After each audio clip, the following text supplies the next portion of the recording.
Tudo bem? Seja muito bem-vindo, muito bem-vinda à nossa Escola Bíblica de Capacitação da Primeira Igreja Batista em Juiz de Fora.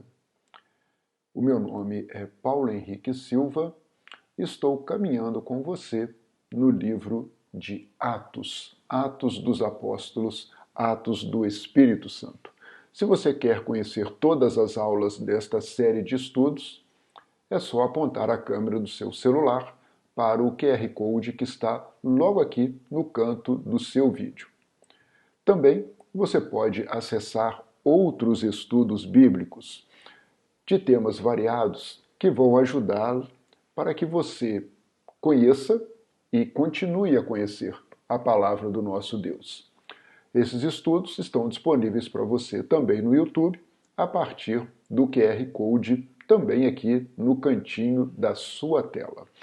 Pode acessar também o meu site www.profpaulohenriquesilva.com. As aulas, de igual modo, estão disponíveis no YouTube da PIBJF, Primeira Igreja Batista de Juiz de Fora, assim como no aplicativo da nossa igreja.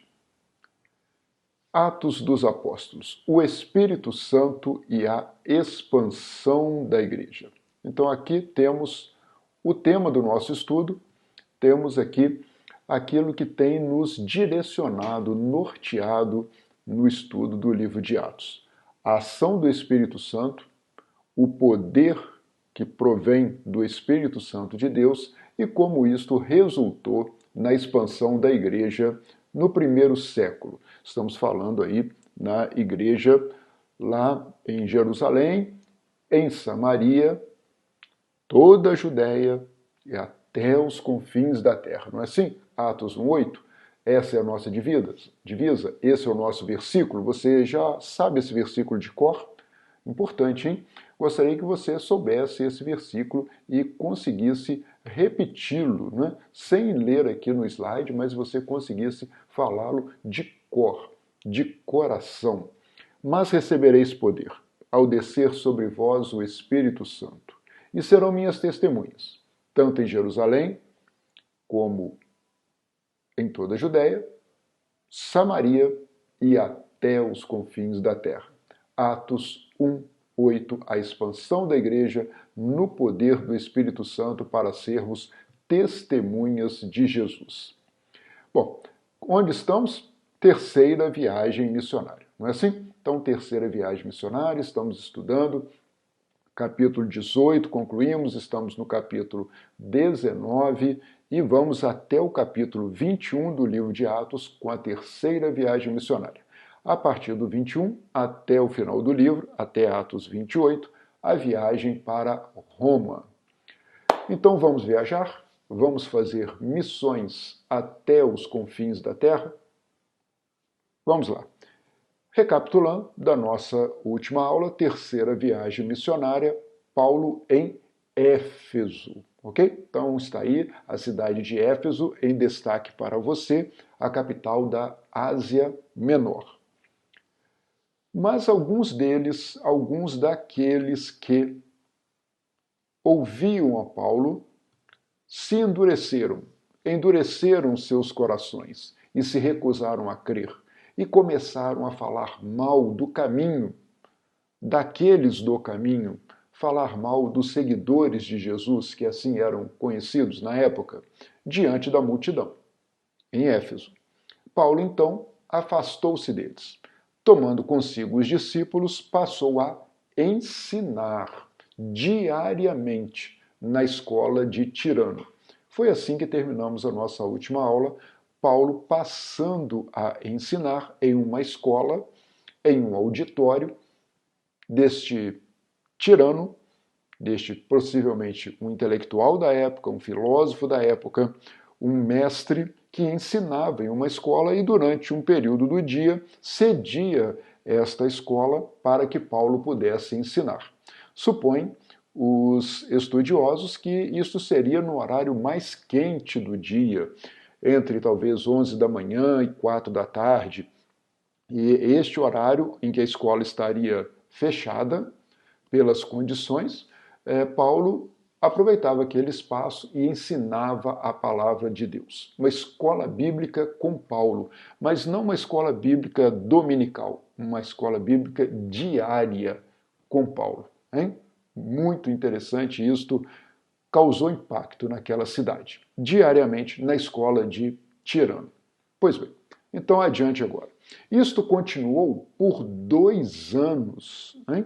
2 anos, maior permanência que Lucas relata de Paulo em uma das cidades por ele visitadas ao longo das 3 viagens missionárias. Isto tendo continuado por esse longo tempo, de forma que os judeus e os gregos, tanto judeus quanto gregos, tanto os judeus que estavam naquela colônia importante, colônia judaica, colônia ali na Ásia Menor, e também os gregos da região, viviam naquela província da Ásia, ouviram a palavra do Senhor diretamente a partir de Paulo por 2 anos. Bem, você já sabe, mas eu quero reiterar que na barrinha azul, logo aqui embaixo no slide, eu sempre coloco versículos que complementam o estudo daquele versículo que está na tela.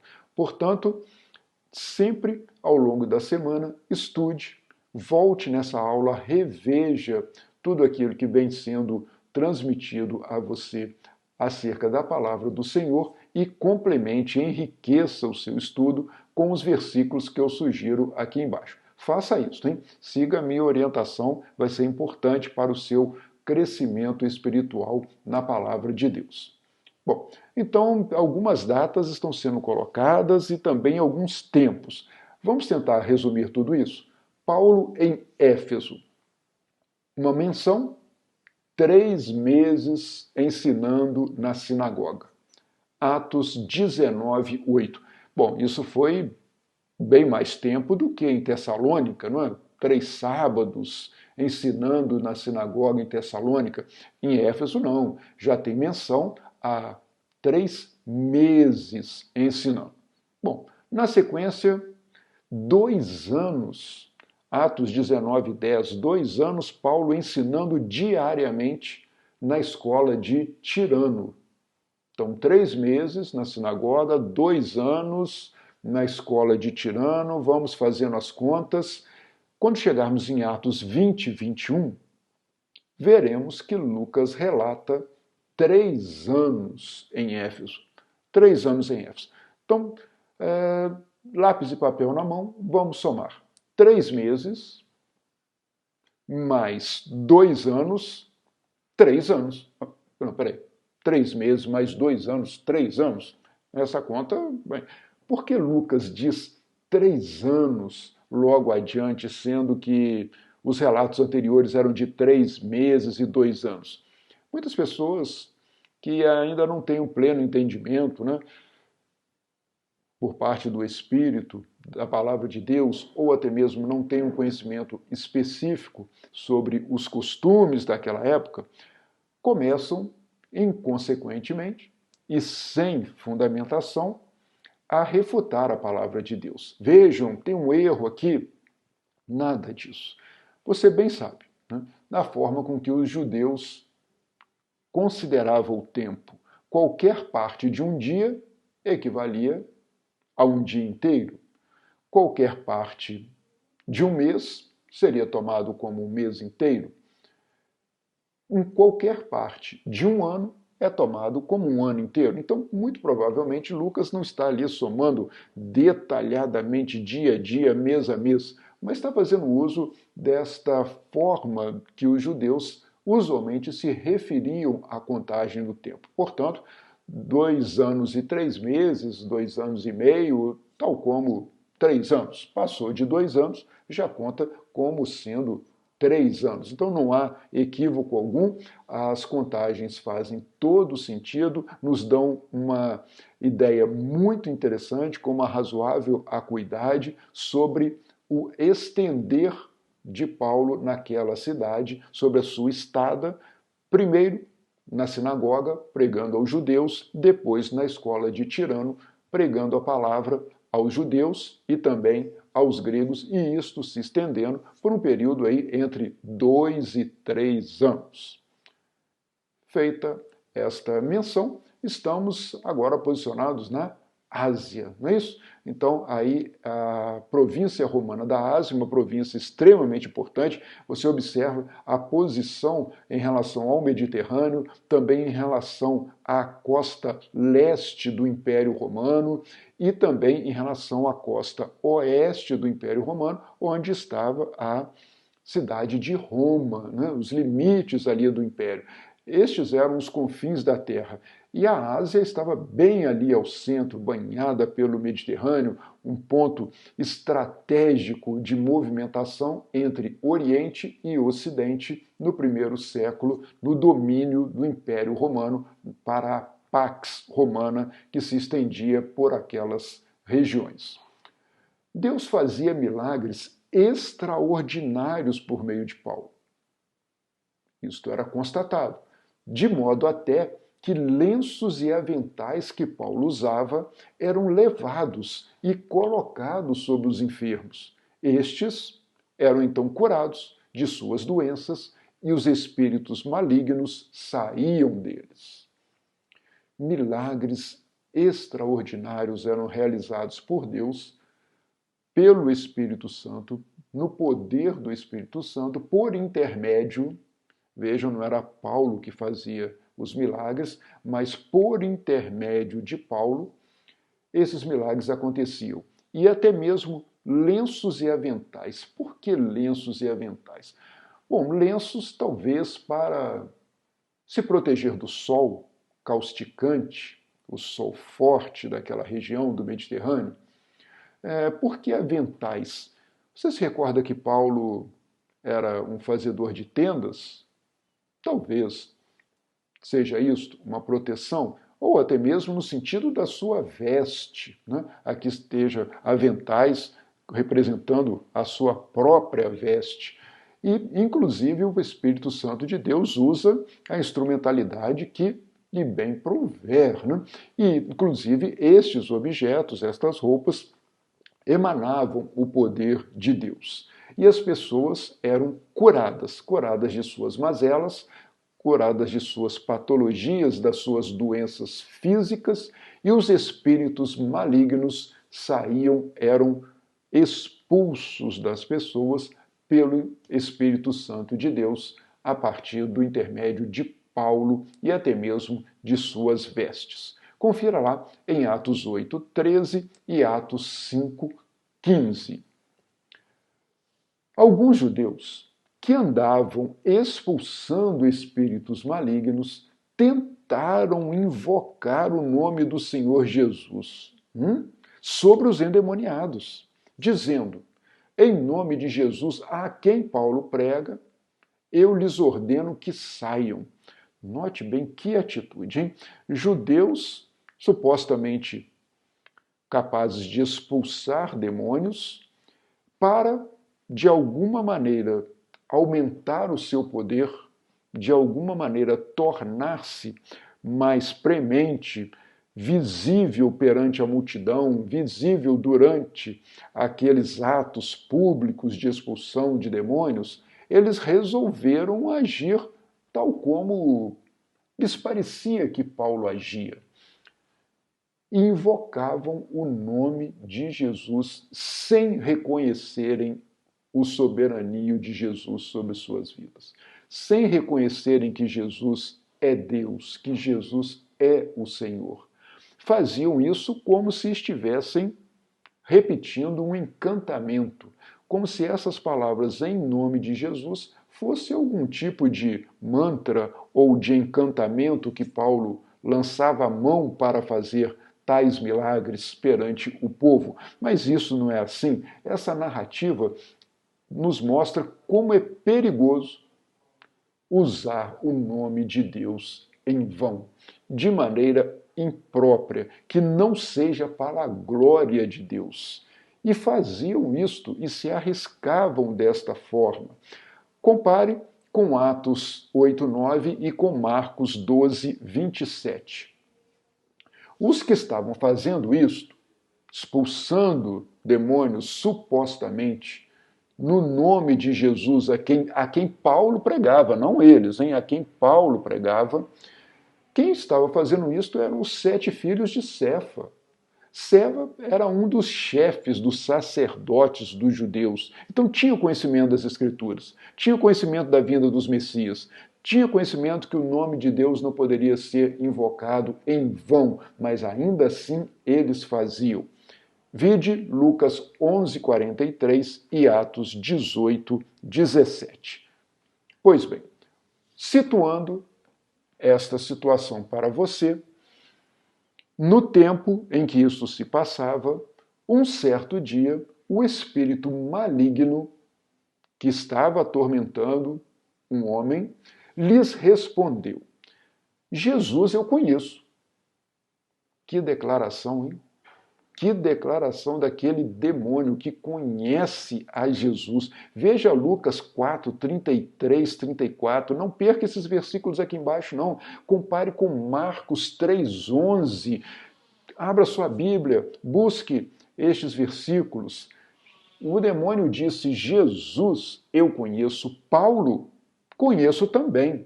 Paulo, eu sei quem é. Paulo é seguidor do Deus vivo. Paulo é seguidor de Jesus. Mas vocês, quem são?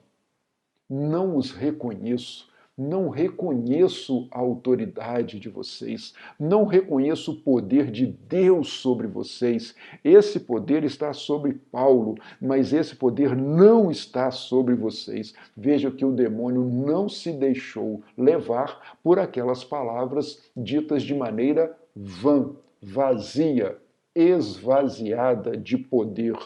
O demônio enfrenta aqueles homens e diz para eles: que poder é esse que você alega ter?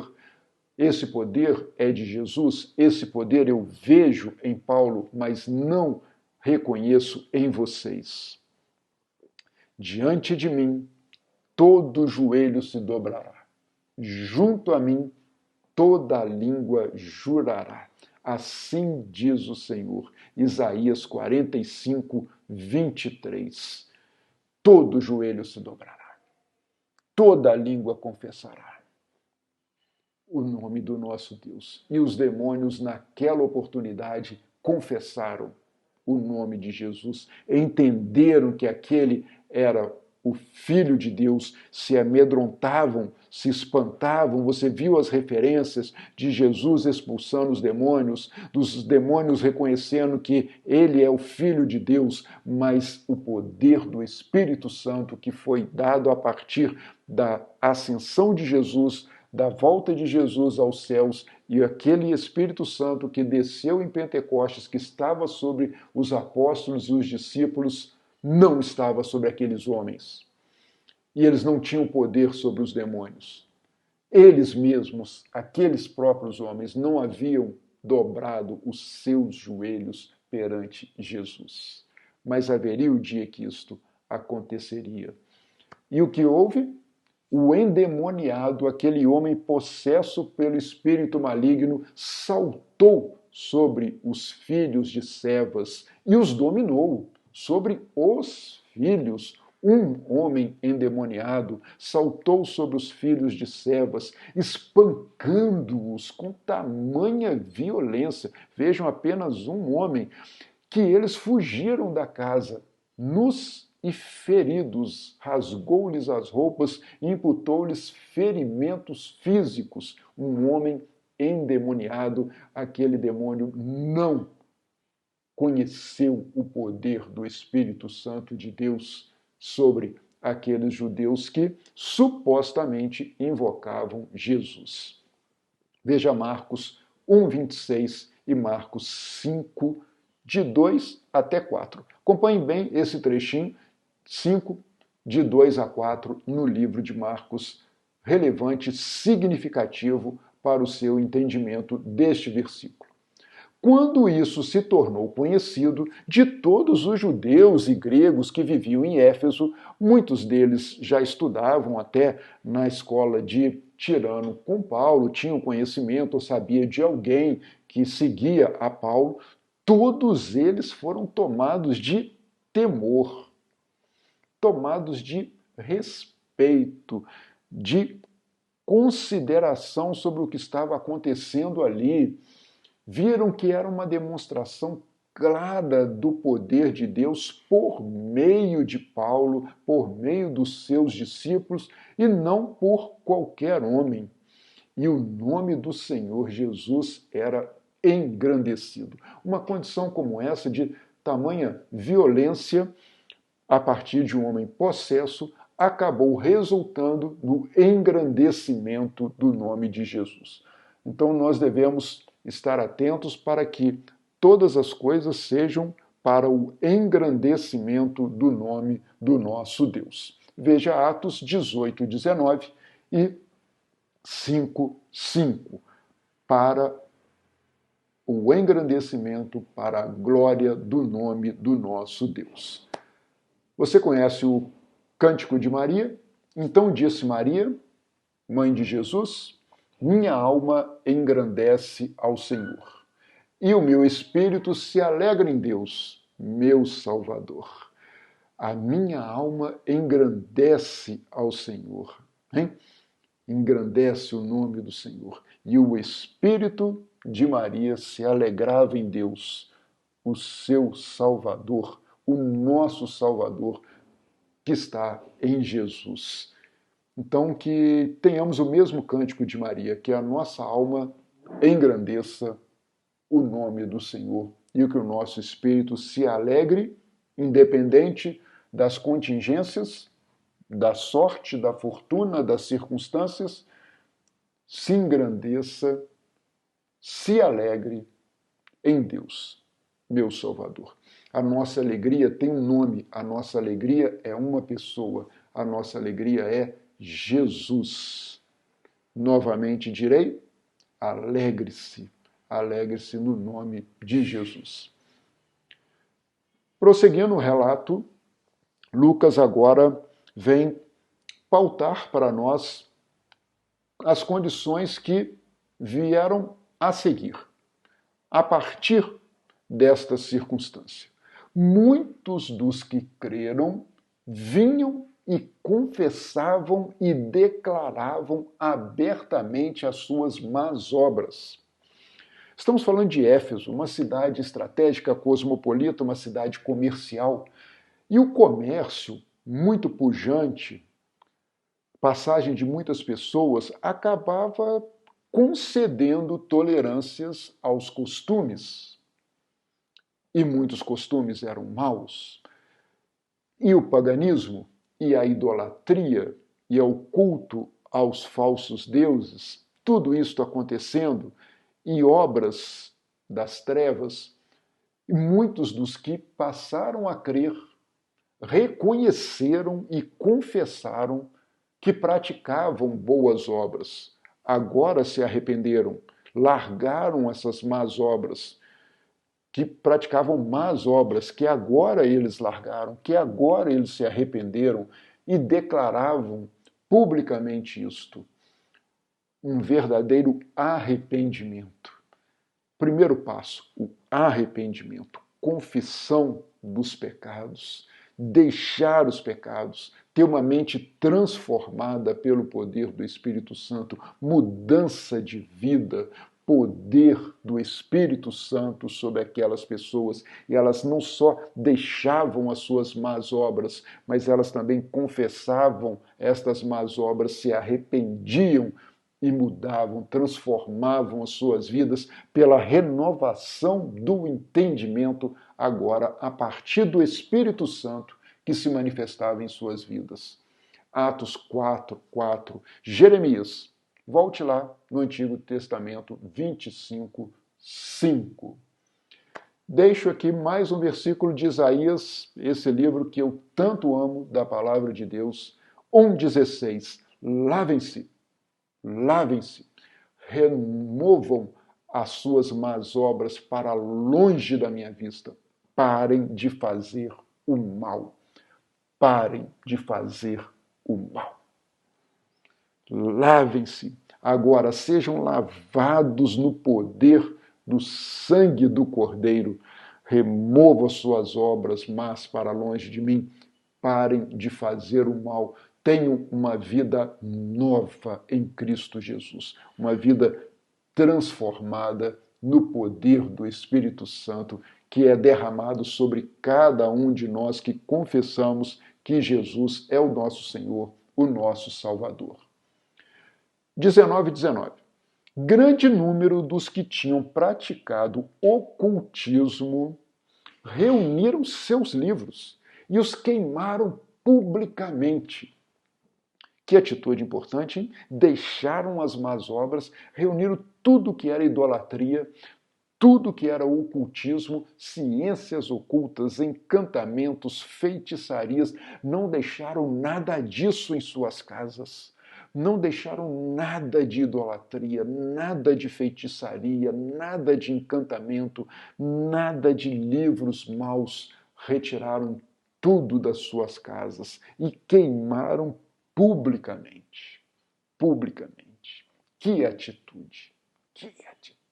Em Éfeso, a cidade do culto a Diana, Artemis, Diana dos Efésios, Artemis dos Efésios, naquele momento o poder de Deus se manifestava e as pessoas deixavam de lado as suas más obras e queimavam publicamente os seus livros de magia e encantamento. Calculado o valor total desses livros que foram queimados, este chegou a 50.000 dracmas. Uma cifra muito alta, 50.000 dracmas. Mas não, irmãos e irmãs, exatamente pelo preço da qualidade de cada livro, mas pelo poder suposto que aqueles livros continham. Supostamente feitiçarias, encantamentos, magias, e por isso eram considerados livros valiosos e eles foram queimados. 50.000 dracmas. Dracma? O que é uma dracma, professor? Já lhe explico, mas quero reiterar Daniel 5,15, números 22 e 27 para a sua leitura. Moedas. Vou falar para você de 3 moedas bastante citadas, bastante interessantes e significativas para este contexto, para o entendimento desse contexto. Vou situar para você primeiro a dracma grega. A dracma grega, esta moeda grega, era utilizada nas negociações, nos negócios, uma moeda comercial. Uma dracma, segundo estudiosos, equivalia a um dia de trabalho. Um trabalhador recebia 1 dracma por dia. E você recorda bem aqui do nosso versículo? Este valor dos livros queimados chegou a 50.000 dracmas, hein? 50.000 dracmas, 50.000 dias de labuta em um trabalhador. 50.000 dracmas. Então, muito dinheiro foi lançado na fogueira na forma daqueles livros de magia e encantamento. E as pessoas estavam se sentindo libertas daquilo. Outra moeda importante, o denário romano. A moeda, sim, esta era a moeda oficial do Império Romano. Dai a César o que é de César. É o rosto de quem que está aqui nessa moeda? Dai a César o que é de César. A moeda do Império Romano usada para o pagamento de impostos ao imperador. Uma dracma equivalia talvez a 3/4 de um denário. Um denário era uma moeda mais valorizada do que a dracma grega, ainda que a dracma seja uma moeda utilizada cotidianamente para negócios, para comércio. O Império Romano tinha uma moeda oficial e esta moeda era mais valorizada. A terceira moeda, para também o seu melhor entendimento, era o ciclo judeu. Ciclo judeu. Era uma moeda típica daquele povo, daquela região, vinha de uma antiguidade ainda mais remota e era utilizada no templo. né? Moeda no templo, para o dízimo, para as ofertas no templo. Não se deixava entrar uma moeda pagã grega e nem uma moeda de culto ao imperador romano, como era o denário. No templo, apenas a moeda dos judeus, apenas o ciclo judeu e outras moedas variantes derivadas, mas reconhecidas ali pelos sacerdotes no templo.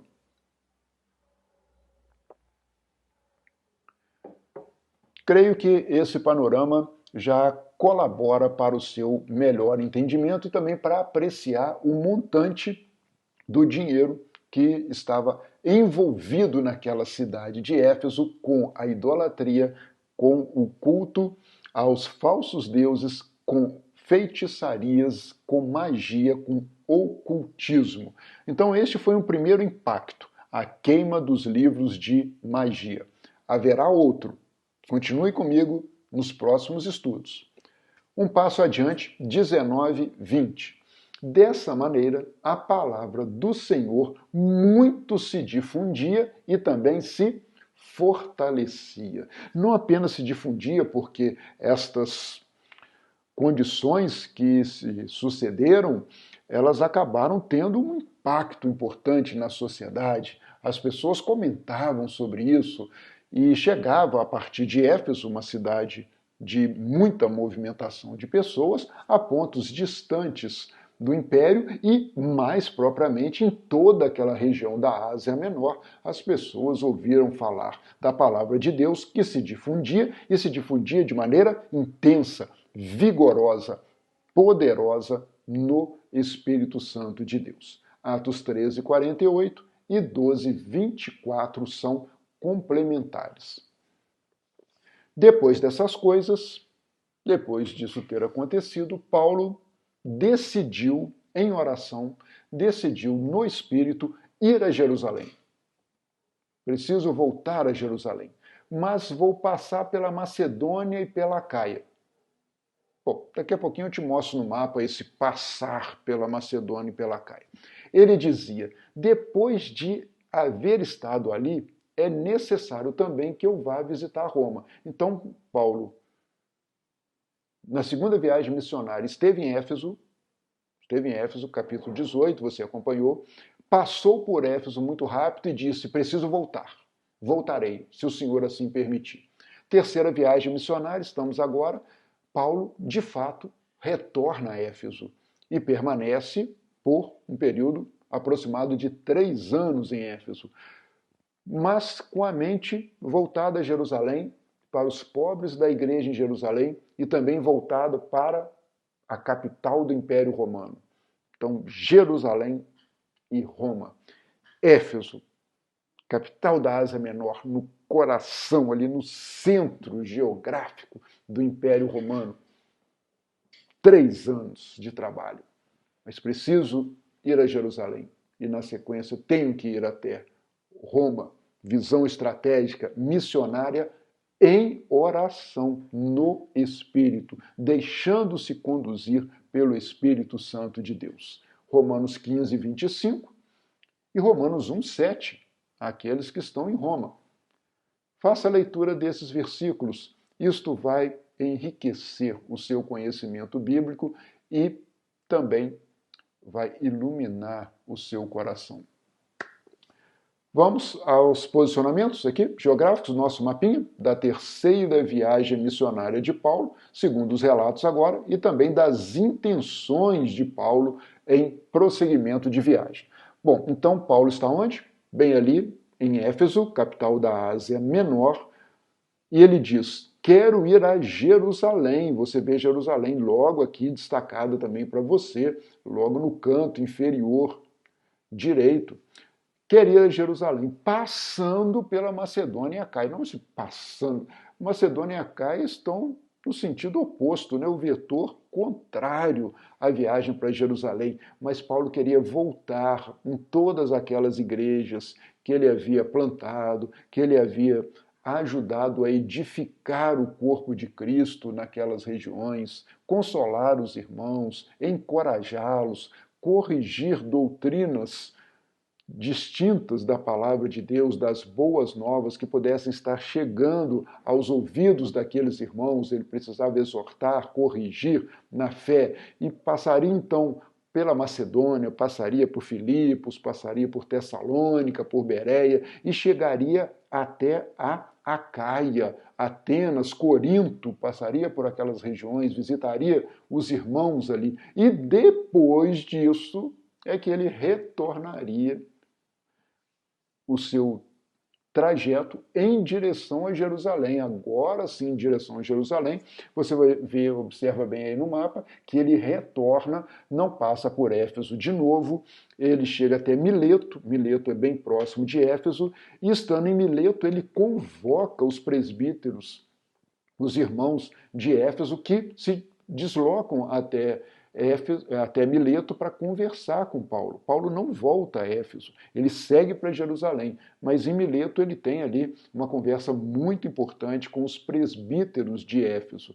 Depois de Jerusalém, muitas coisas vão acontecer, a prisão de Paulo, Cesareia, e na sequência ele de fato vai a Roma. Mas ele tinha uma percepção de como iria a Roma.